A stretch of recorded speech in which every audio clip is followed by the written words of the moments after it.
महाभारत दुनिया का सबसे बड़ा महाकाव्य ग्रंथ है, जिसे भारत का सबसे ऐतिहासिक और दार्शनिक ग्रंथ माना जाता है।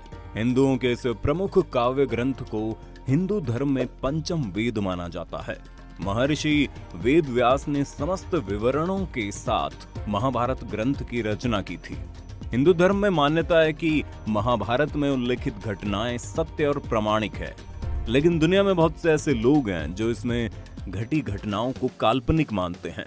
महाभारत सच है या झूठ, ये उलझन अक्सर लोगों के बीच में रहती है, लेकिन आज हम कुछ पुरातात्विक और वैज्ञानिक सबूतों के आधार पर साबित कर देंगे कि महाभारत सच है। तो चलिए फिर जान लेते हैं महाभारत से जुड़े उन सबूतों को। चलिए शुरू करते हैं।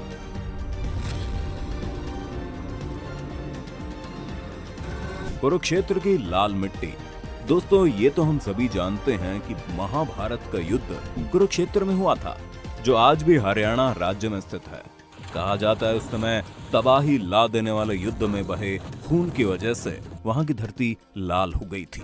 पुरातात्विक विशेषज्ञों ने भी माना है कि महाभारत की घटना सच में घटी थी, लेकिन उस जगह पर लोहे से बने तीरों और भालों को जमीन में गड़ा पाया गया है, जिनकी जांच पड़ताल करने पर उन्हें 2800 ईसा पूर्व का बताया गया है, जो कि लगभग महाभारत के समय काल के ही बने हुए हैं। अर्जुन का चक्रव्यूह। आपने महाभारत में अर्जुन के चक्रव्यूह के बारे में तो सुना होगा, लेकिन क्या आप जानते हैं इस चक्रव्यूह का एक जिंदा सबूत आज भी मौजूद है? जी हाँ, हिमाचल प्रदेश के हमीरपुर जिले के 16 सिंगी धार के नीचे बसा राजनौण गांव एक ऐतिहासिक स्थल के नाम से मशहूर है। यहाँ पर पांडव अज्ञातवास के दौरान रुके थे। इसी समय अर्जुन ने यहाँ पर चक्रव्यूह का ज्ञान प्राप्त करके उसे पत्थर पर उकेरा था, जो आज भी वहाँ मौजूद है।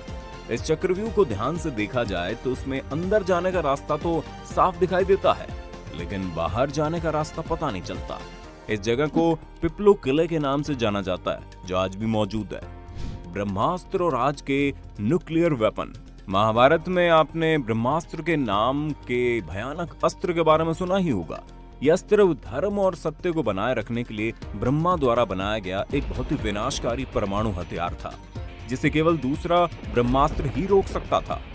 अश्वत्थामा अपना ब्रह्मास्त्र चला चुका था ऋषिवर, और उसे काटने के लिए अर्जुन अपना ब्रह्मास्त्र चलाने पर विवश था। जो इसे छोड़ता है वही इसको वापस लेने की क्षमता भी रखता है।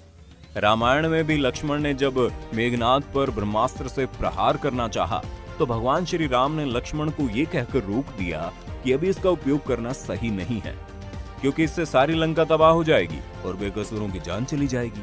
इस प्रकार ये अस्त्र रामायण और महाभारत के काल में किसी गिने चुने योद्धाओं के पास ही होता था। रामायण में ये अस्त्र लक्ष्मण के पास था और महाभारत में ये द्रोणाचार्य, अश्वत्थामा, कृष्ण, युधिष्ठिर, कर्ण और अर्जुन के पास था। यह अस्त्र पूरी दुनिया को तबाह करने की ताकत रखता है। माना जाता है ये अचूक और ब्रह्मांकर होता था। अब आप सोच रहे होंगे मैं ये क्यों बता रहा हूँ। असल में इसकी प्रामाणिकता तब सामने आई जब अमेरिका ने जे रॉबर्ट ओपेनहाइमर को परमाणु बम बनाने को दिया। उस दौरान रॉबर्ट ने महाभारत काल के ब्रह्मास्त्र की संहारक क्षमता पर शोध किया। 1939 से 1945 के बीच अमेरिका के वैज्ञानिकों की एक टीम ने इस पर काम करना शुरू किया और 16 जुलाई 1945 को इसका पहला परीक्षण किया गया। और धमाके का परिणाम कुछ वैसा ही था जैसा पौराणिक ग्रंथों में ब्रह्मास्त्र के बारे में बताया गया था। इस परीक्षण के बाद वैज्ञानिकों ने भी माना कि इस तरह का अस्त्र महाभारत में इस्तेमाल किया गया था। इस बम के सफल परीक्षण करने के बाद रॉबर्ट गीता का श्लोक पढ़ते हुए रोने भी लगे थे, जिन्होंने आज के परमाणु बम का आविष्कार किया। और वैज्ञानिक खुद इस बात को मानते हैं कि महाभारत हुआ और हमारे देश के कुछ धर्म विरोधी लोग हमारे इस महान इतिहास और धर्म युद्ध को एक कहानी मात्र मानते हैं।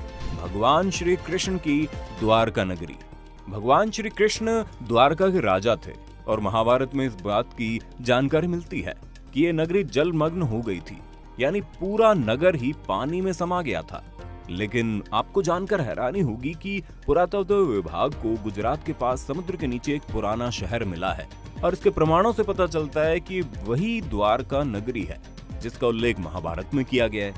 तो आपको क्या लगता है, क्या ये वाकई में श्री कृष्ण की ही द्वारका नगरी है या महज एक अफवाह? कमेंट करके हमें जरूर बताइए। केदारनाथ और पशुपतिनाथ मंदिर। पौराणिक कथा के अनुसार जब महाभारत के युद्ध में पांडवों द्वारा अपने रिश्तेदारों का रक्त बहाया गया, तब भगवान शिव उनसे बेहद क्रोधित हो गए थे।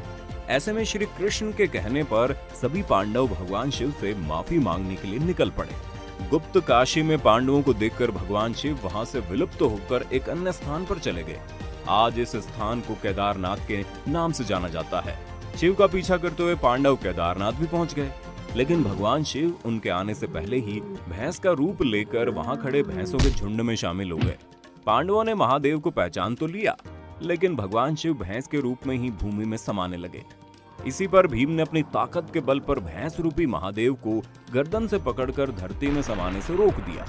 तब भगवान शिव को अपने असल रूप में आना ही पड़ा और फिर उन्होंने पांडवों को क्षमादान दे दिया। लेकिन भगवान शिव का मुख तो बाहर था, लेकिन उनका देह केदारनाथ पहुंच गया था। बता दें कि इसके बाद जहां उनका देह पहुंचा वो स्थान केदारनाथ और उनके मुख वाला स्थान पशुपतिनाथ के नाम से प्रसिद्ध हुआ। ये दोनों मंदिर आज भी वहीं मौजूद है, और अगर ये मंदिर हैं तो फिर महाभारत भी हुआ था। लाक्षागृह। महाभारत काल में लाक्षागृह की भी महत्वपूर्ण भूमिका मानी गई है, क्योंकि कौरवों ने पांडवों के लिए लाक्षागृह बनवाया था, जिसमें उन्हें जलाने की साजिश रची गई थी। लेकिन सुरंग के माध्यम से पांडव निकलकर बाहर आ गए थे। कहते हैं कि आज भी ये सुरंग उत्तर प्रदेश के बरनावा नामक स्थान पर मौजूद है। महारथी कर्ण का अंग राज्य। कुंती के सबसे बड़े बेटे दानवीर कर्ण अंग देश के राजा थे, जो उनको दुर्योधन द्वारा उपहार स्वरूप भेंट किया गया था। उस समय का अंग देश आज उत्तर प्रदेश के गोंडा जिले के नाम से जाना जाता है। साथ ही जरासंध द्वारा अपने राज्य के कुछ हिस्सों को कर्ण को दिए जाने की बात भी कही जाती है, जो आज बिहार के मुंगेर और भागलपुर जिले के नाम से जाने जाते हैं। इन स्थानों में कितनी सच्चाई है, इसका अंदाजा आप इसी बात से लगा सकते हैं कि इन राज्यों का स्थान आज भी वही है जहां कल था, और इन्हें चाहकर भी बदला नहीं जा सकता है। गीता। ना किसी के मरने का शोक करो, ना किसी के साथ नाता टूटने का दुख मानो।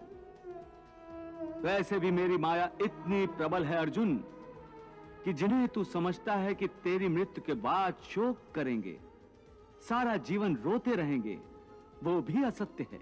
मित्र 4 दिन रोता है, भाई 10 दिन रोता है, पत्नी उससे अधिक रोती है, माता सबसे अधिक समय तक रोती है, परंतु सबके आंसू धीरे धीरे सूख जाते हैं और उन आंखों में फिर से नए नए सपनों की रोशनी चमकने लगती है। हिंदू धर्म में प्रमुख ग्रंथ के तौर पर भगवत गीता को देखा जाता है। आपने अगर कभी गीता पढ़ी होगी तो आप ये बात अच्छी तरह से जानते होंगे कि गीता के वचन कोई सामान्य व्यक्ति नहीं लिख सकता है। ये बात तो सभी जानते हैं कि गीता के वचनों को श्री कृष्ण ने महाभारत में अर्जुन को सुनाया था, और अर्जुन थे तो फिर भी पांडव, और पांडव थे तो फिर महाभारत भी हुआ था। दोस्तों, वैज्ञानिक खुद इस बात को मानते हैं कि महाभारत हुआ, और हमारे देश के कुछ धर्म विरोधी लोग हमारे इस महान इतिहास और धर्म ग्रंथ को एक कहानी मात्र मानते हैं। ये सबूत उन तमाम लोगों के लिए हैं जो इसे महज एक कहानी मानते हैं। आपको क्या लगता है, ये कहानी है या हकीकत? हमें कमेंट में बताइए। अगर आज की ये वीडियो आपको पसंद आई हो तो इसे लाइक करने के साथ साथ अपने दोस्तों और रिश्तेदारों के साथ शेयर जरूर कर दें। अगर आप ये वीडियो YouTube पर देख रहे हैं तो चैनल को सब्सक्राइब करके बेल आइकन दबा दें, और अगर Facebook पर आप ये वीडियो देख रहे हैं तो Facebook पेज को जल्दी से लाइक करें। फिलहाल के लिए इतना ही। अभी के लिए हमें दीजिए इजाजत। आपसे मुलाकात होगी अगले वीडियो में। शुक्रिया।